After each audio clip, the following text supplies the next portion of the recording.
Assalamualaikum warahmatullahi wabarakatuh. Perkenalkan, nama saya Muhammad Riffi Albana dari kelas Akuntansi A 2019 pagi dengan nomor NPM 12120191004. Di sini saya akan membuat video SPSS terkait dengan ujian tengah semester Universitas Yarsi tahun ajaran 2020-2021 dan terbagi menjadi 4 soal. Soal pertama yaitu meliputi statistik deskriptif. Langsung saja kita open aplikasi SPSS. Nah, kemudian di sini tersaji data deskriptif terbagi menjadi nama, jenis kelamin, usia, dan gaji. Sebelumnya saya ingin menjelaskan statistik deskriptif secara singkat. Apa itu statistik deskriptif? Nah, statistik deskriptif ini adalah metode yang berkaitan dengan pengumpulan dan penyajian suatu data sehingga memberikan informasi yang berguna. Nah, tujuannya ini adalah agar mudah dipahami untuk pembaca dalam mendeskriptifkan objek yang diteliti. Oke, baik, di sini kita klik variable view dulu pertama-tama. Nah, kita rubah desimalnya menjadi 0. Lalu kita klik data view lagi. Kita ingin membuat diagram batang terlebih dahulu. Kita klik jenis kelamina, kemudian kita klik graphs, kemudian legacy dialog. Lalu di sini kita klik diagram bar. Nah, di sini kita klik simple, kemudian summaries for groups of cases define, kemudian kita masukkan jenis kelamin ke kategori eksis, kemudian kita klik OK.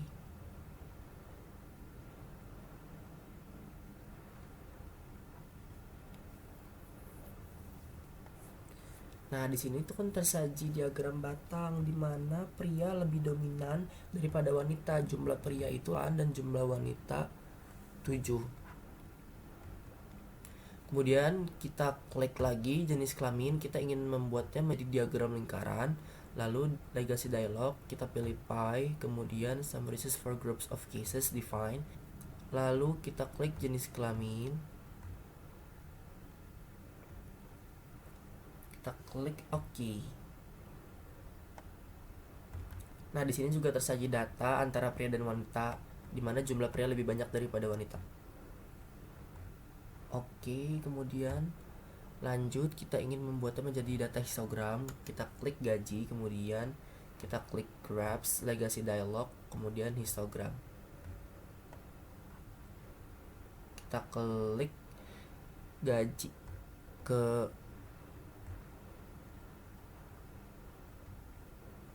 ke variable, lalu kita klik OK.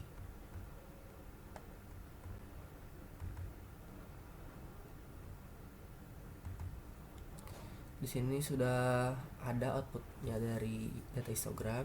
Lalu kemudian kita ingin menjadikannya menjadi data deskriptif. Gimana caranya? Yaitu kita pertama-tama klik gaji, terus analyze deskriptif statistik, kemudian kita pilih deskriptif.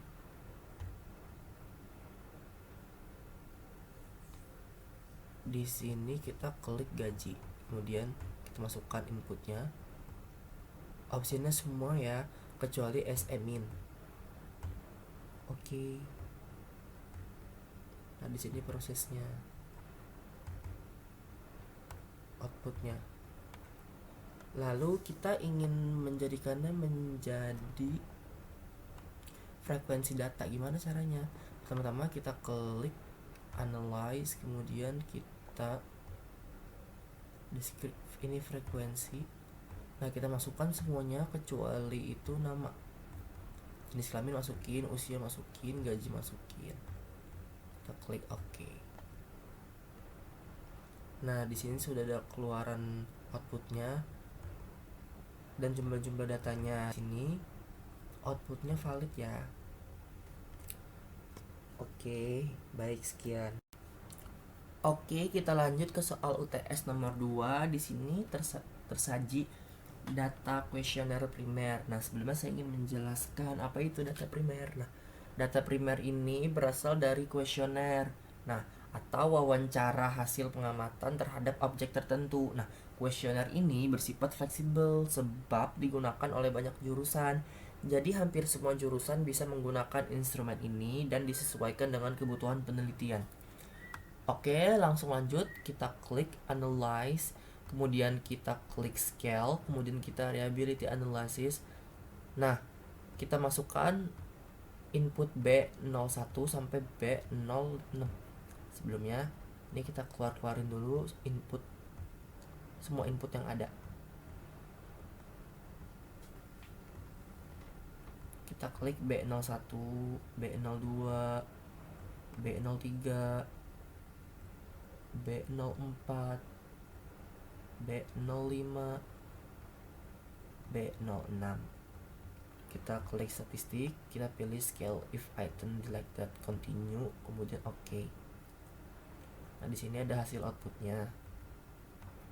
Oke, langsung lanjut lagi. Kita klik hal yang sama, scale reliability analysis nih, kemudian yang B01 sampai B06 kita keluarin, kita ganti menjadi M01 sampai M05.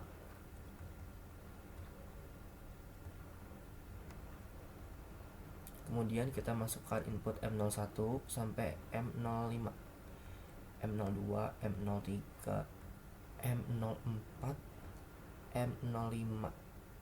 Kita klik statistik, scale if item selected, continue, oke. Kemudian kita lakukan hal yang sama. Kita klik analyze, kemudian scale, reliability analyze. Nah, kita ganti menjadi W01 sampai W07. Yang M01 sampai M05 nya ini kita keluarin dulu. Oke, kita lanjut. W01, yang kedua W02, yang ketiga W03, yang keempat W04, yang kelima W05, yang keenam W06, yang ketujuh W07. Kita klik statistik, kita pilih scale if item selected, continue, oke. Nah, di sini itu kan sudah keluar nih hasil output dari semua data B01 sampai B06. Terus yang kemudian M01 sampai M05, yang ketiga itu ada W01 sampai W07. Nah, untuk interpretasinya dulu di sini. Interpretasinya kan di tabel B01 sampai B05 total output case processing summary-nya. Nah, cases validnya itu dari 171 orang per 100%. Nah, kenapa 100? Berarti tidak ada yang ngisi dan ini semua datanya valid. Untuk yang reliability statistiknya ini Cronbach alpha-nya 0,767, yang berarti pengujiannya ini valid. Kan tadi sudah saya jelasin yang di data sebelumnya, yaitu pengujian dilakukan dengan melihat nilai Cronbach alpha. Jika besar dari 0,6, maka tabel reliability statistiknya ini valid. Nah, selanjutnya kita lanjut ke item total statistik. Nah, kita yang lihat correlated item kurang total correlation, di sini ada 0,617, 0,616, ada 0,427 dan seterusnya. Sama seperti sebelumnya, untuk pengujian uji validitas melihat nilai corrected item kurang total correlation jika lebih besar atau sama dengan 0,3, maka item pernyataan tersebut valid. Nah, berarti data B01 sampai B05 ini semuanya valid. Oke, kita lanjut lagi ke data M01 sampai M05. Interpretasinya case processing summary-nya dari 171 orang per 100. Berarti dia valid ya. Untuk reliability statistiknya di sini ada 0,18, yang artinya lebih besar dari 0,6 Cronbach alpha-nya. Nah, berarti sama seperti yang saya jelasin tadi. Kemudian lanjut ada item total statistik. Kita lihat di corrected item kurang total correlation. Yang pertama kan ada 0,92, ada 0,705 yang kedua, dan yang ketiga ada 0,637 dan seterusnya. Berarti kan di sini angka tuh di atas 0,3, berarti datanya pilot, sama kayak yang saya jelasin sebelumnya di data B01 sampai B05. Jadi untuk data M01 sampai M05 ini pilot.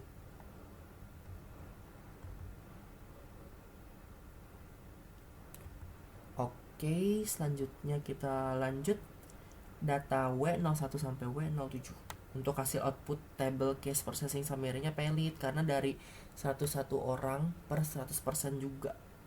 Nah, untuk reliability statistiknya di sini kan run bench alpha-nya ada 0,740, berarti itu lebih besar dari 0,6, berarti itu pilot. Untuk data item total statistiknya ini nih. Data item total statistiknya.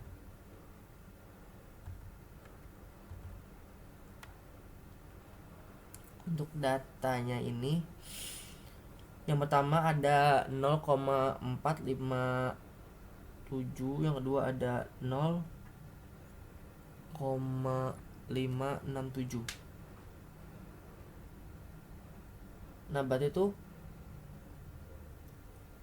data ini tidak ada yang di bawah 0,3, jadi datanya valid karena di atas 0,3. Jadi kesimpulannya semua data adalah valid. Oke, selanjutnya di sini ada soal nomor 3, yaitu dengan tema uji normalitas. Nah, di sini sudah ada respondennya. Di sini ada B01 sampai B06, di sini ada total B-nya. Kemudian ada W01 sampai W07, lalu kemudian ada totalnya. Nah, di sini ada M01 sampai M05, tetapi belum ada total dari M05. Pertama-tama kita harus mencari total dari M, yaitu dengan mengklik transform, kemudian compute variable, kemudian kita input dari M01 sampai M05, M02, M03, M04, M05.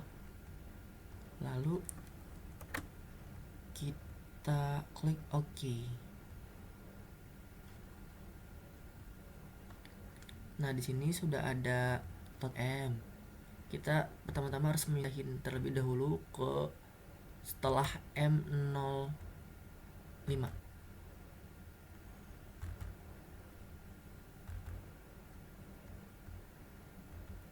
Oke, M05, kemudian total M. Lalu di sini kita klik di total M, motivasi berprestasi.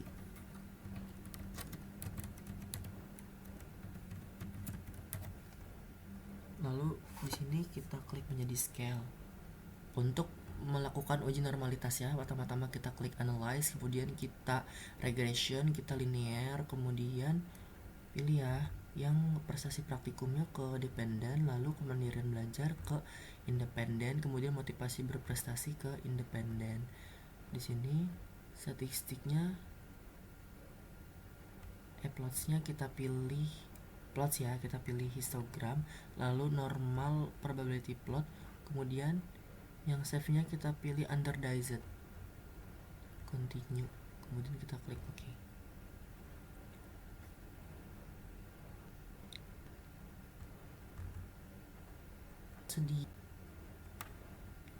Data histogram, dependent variable prestasi praktikum, kemudian yang kedua tersaji normal PP plot of regression standardized residual, dependent variable prestasi praktikum.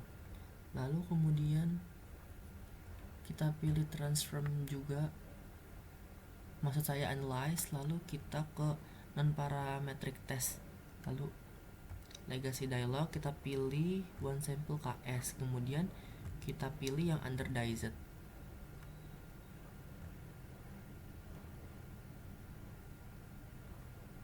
Kita pilih OK.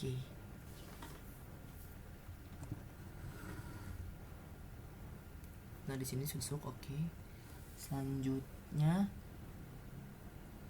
kita akan membahas diagram histogram dulu. Di sini terlihat bahwa semua batangnya itu masuk ke dalam garis nih. Semua batangnya itu masuk ke dalam garis dan terlihat kasat mata. Nih, terlihat kasat mata, berarti normal ya. Nah, untuk selanjutnya Di sini ada normal p-plot of regression standardized residual. Nah, p-plotnya itu dinyatakan normal karena jika distribusi data residual normal, maka garis yang menggambarkan data sesungguhnya akan mengikuti garis diagonalan. Garisnya itu mengikuti diagonalan nih dari sini sampai sini. Nah,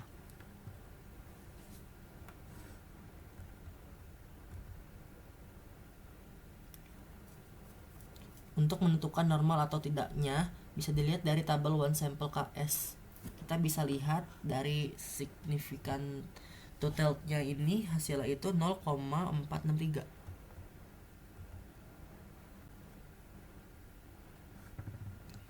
Nah, di sini sudah ditentukan jika nilai signifikan totalnya lebih kecil dari 0,05, maka nilai residual dalam suatu regresi tidak terdistribusi normal. Jika nilai signifikan totalnya lebih besar dari 0,05, maka nilai residual dalam regresi terdistribusinya itu normal. Nah, di sini kan total signifikan totalnya itu 0,463 yang artinya lebih besar dari 0,05, maka nilai residual dalam regresi terdistribusinya itu normal. Kesimpulannya adalah data ini normal. Semua data ini normal. Nah, di sini kan tadi total B-nya itu kemandirian belajar, labelnya itu scale. Terus total W-nya itu prestasi praktikum, labelnya sama scale juga. Nah, kemudian yang sedang kita cari nih, yang barusan tadi kita cari, itu total M. Total M itu motivasi berprestasi, labelnya sama scale juga. Oke, selanjutnya kita lanjut ke soal UTS nomor 4, yaitu pertama kita di sini ada one sample t-test. Nah, langsung saja buka one sample t-test.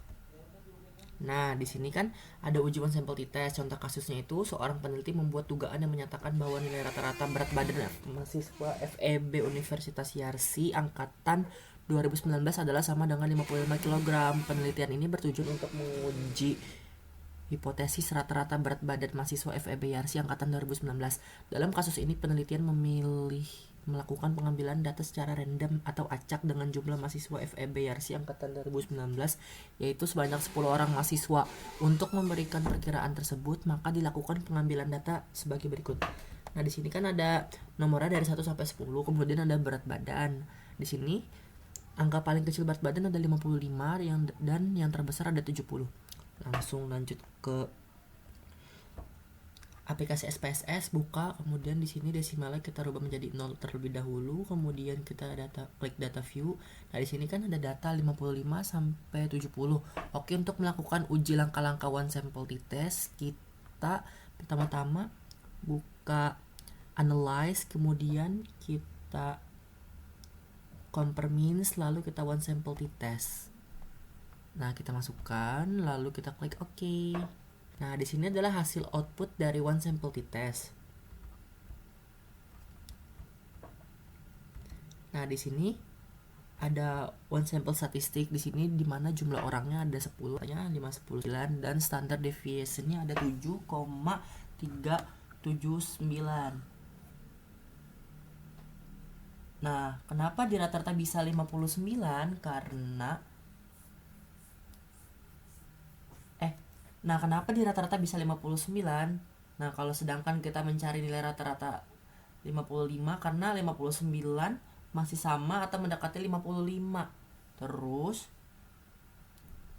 jika value-nya diganti, nilai signifikasinya akan beda karena value-nya diganti. Nah, di sini rumusan hipotesisnya itu HO nilai rata-rata berat badan mahasiswa FEB Yarsi angkatan 2019 sama dengan nilai 55 kg dan HA tidak sama dengan nilai 55 kg.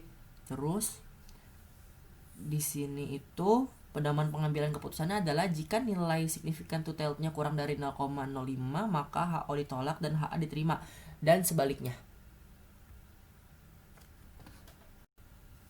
Oke, kita lanjut ke soal nomor 4 yang bagian independent sample t-test. Nah, kan pertama-tama di sini saya akan menjelaskan dulu di Word. Nah, di sini tuh kan uji independent sample t-test. Nah, di sini ada contoh kasusnya. Seorang dosen melakukan pengujian hipotesis kooperatif untuk mengevaluasi hasil belajar untuk mata kuliah pengantar akuntansi 2 terhadap mahasiswa FEB Universitas Yarsi kelas A dengan kelas B angkatan 2019. Nah, pada kelas A, dosen menerapkan metode belajar dengan tidak menggunakan Excel dalam menyusun laporan keuangan, sedangkan pada kelas B, dosen menerapkan metode belajar dengan menggunakan Excel untuk menyusun laporan keuangan. Nah, di sini keterangannya itu data kelompok 1 dan data kelompok 2 berupa data hasil belajar mahasiswa yang bersifat kuantitatif dengan sampel tidak berpasangan atau tidak berkaitan satu sama lain. Di sini ada variable value-nya, kelompok 1 tidak menggunakan Excel, kelompok 2 menggunakan Excel. Di sini kelompok 1 tidak menggunakan Excel, kelompok 2 menggunakan Excel. Oke, langsung saja kita open aplikasi SPSS-nya, kemudian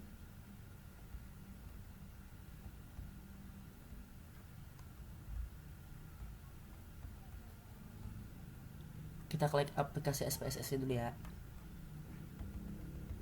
Nah, di sini saya sudah memasukkan input data dari independent sample t-test. Pertama-tama kita klik dulu nih kelompok, lalu analyze, lalu maksud saya sample record into sample variable. Nah, di sini masukin kelompok old and new values. Di sini nomor 1 di sini kan tidak menggunakan Excel, kelompok 1 ya.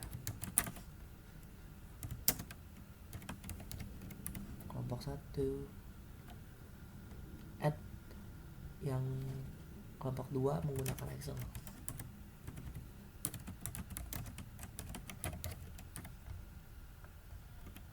Kita klik tidak menggunakan Excel, kelompok 1 menggunakan Excel, kelompok 2 continue.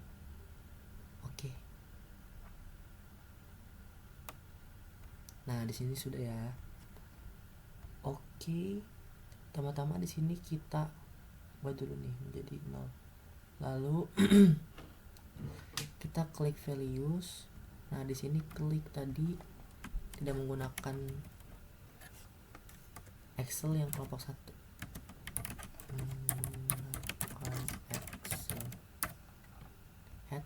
Nah, yang kelompok 2 menggunakan Excel.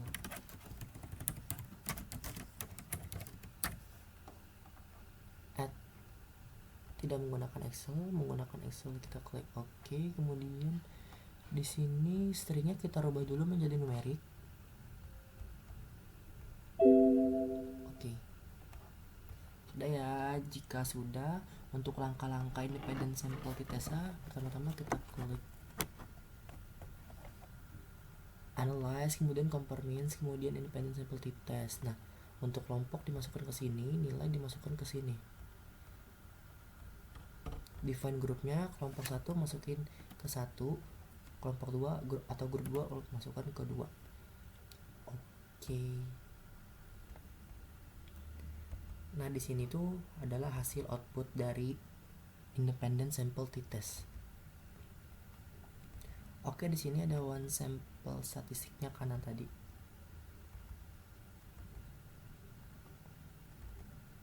Nah, di sini kan ada grup statistik yang ini tadi sample t-test. Nah, di sini itu ada kelompok tidak menggunakan Excel dan menggunakan Excel.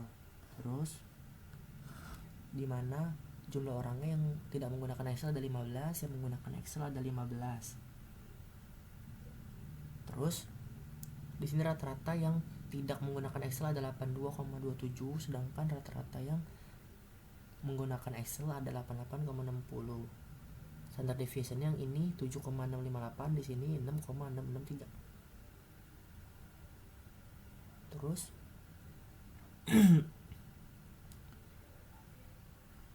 sekarang ini independent sample testnya ini hipotesisnya kedua kelompok yang HO memiliki rata-rata hasil belajar yang sama antara kelompok 1 dengan kelompok 2. Kalau yang HA, kedua kelompok memiliki rata-rata hasil yang berbeda antara kelas A dengan kelas B. Jadi kesimpulannya adalah beda jauh ya. Nah, sekarang kita mengambil kesimpulan significant to tell-nya. Kita akan mengambil keputusan menggunakan significant to tell. Di sini 0,022. Nah, probabilitasnya itu 0,05, jadi significant to tell-nya lebih kecil daripada 0,05, maka HO ditolak dan HA diterima, yang menunjukkan adanya perbedaan rata-rata hasil belajar.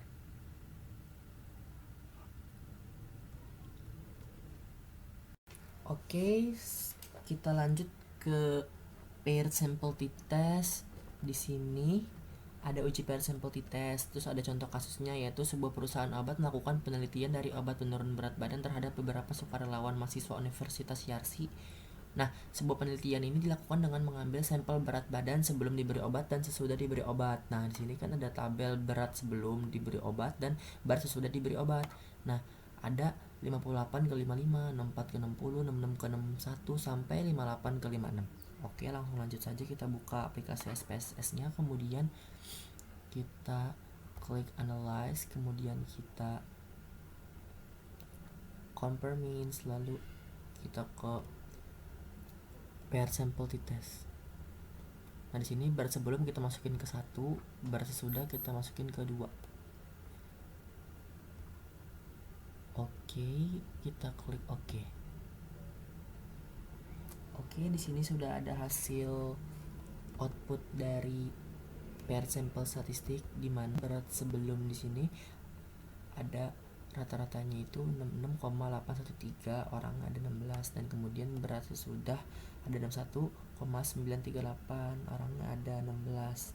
Nah, pair samples correlation di sini jumlahnya kan ada 16, terus correlationnya ada 8,99, dan signifikannya itu ada 0,000.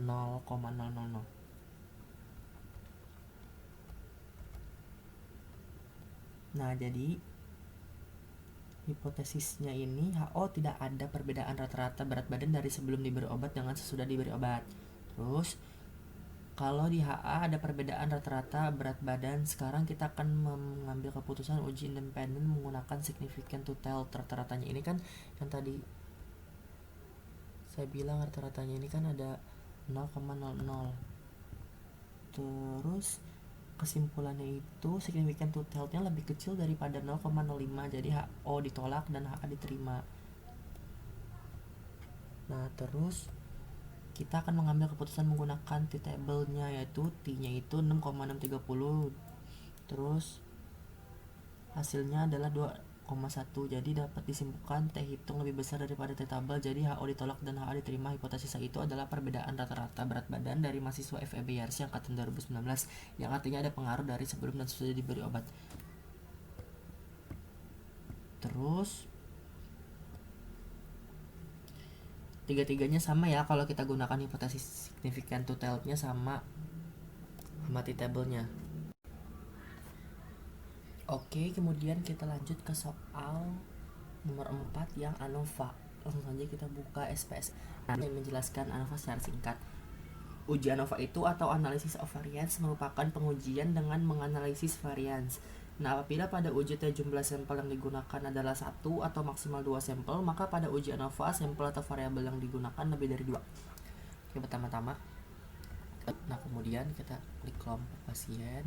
Nah, kita ke transfer record into same variable, kemudian kita masukkan kelompok pasien, kita alt and new value. Di sini ada obat X ke nomor 1. Nah, nomor 2 nya itu ada obat Y. Yang ketiga itu ada obat Z.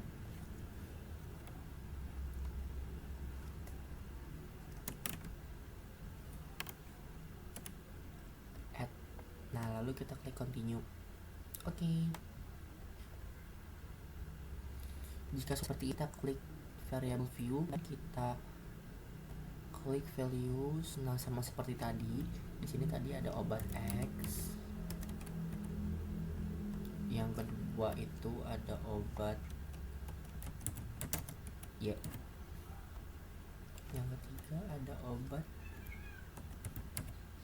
Z. Oke. Setelah seperti ini, ininya diganti jadi numerik.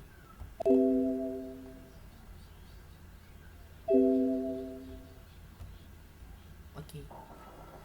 Ini ganti 0. Nah, setelah seperti ini lalu kita klik analysis, kemudian kita ke one ANOVA. Lalu kelompok pasien kita masukkan ke vektor, tekanan darah kita masukkan ke sini. Nah, di sini kita klik Bonferroni sama Turkey. Di sini harus 0,05 continue. Oke. Nah, di sini adalah output dari ANOVA. Nah, di sini itu kan ANOVA nih. Di sini hasil-hasilnya. Nah, di sini ada yang Turki sama yang Bonferroni. Ini ada obat XYZ, XYZ. Nah, di sini ada hasil-hasilnya. Obat X, obat Y, obat Z. 125,000. Ini orang ke-7, terus orang ke-7 juga 125,000. Ini orang ke-7, sininya ada 152,14. Signifikannya di sini yang kelompok 1 itu yang alfa 1 0,05 ada 1,000 sama yang keduanya juga 1,00. Oke, sekian dari saya. Kurang lebihnya mohon maaf. Billahi taufiq wal hidayah. Wassalamualaikum warahmatullahi wabarakatuh.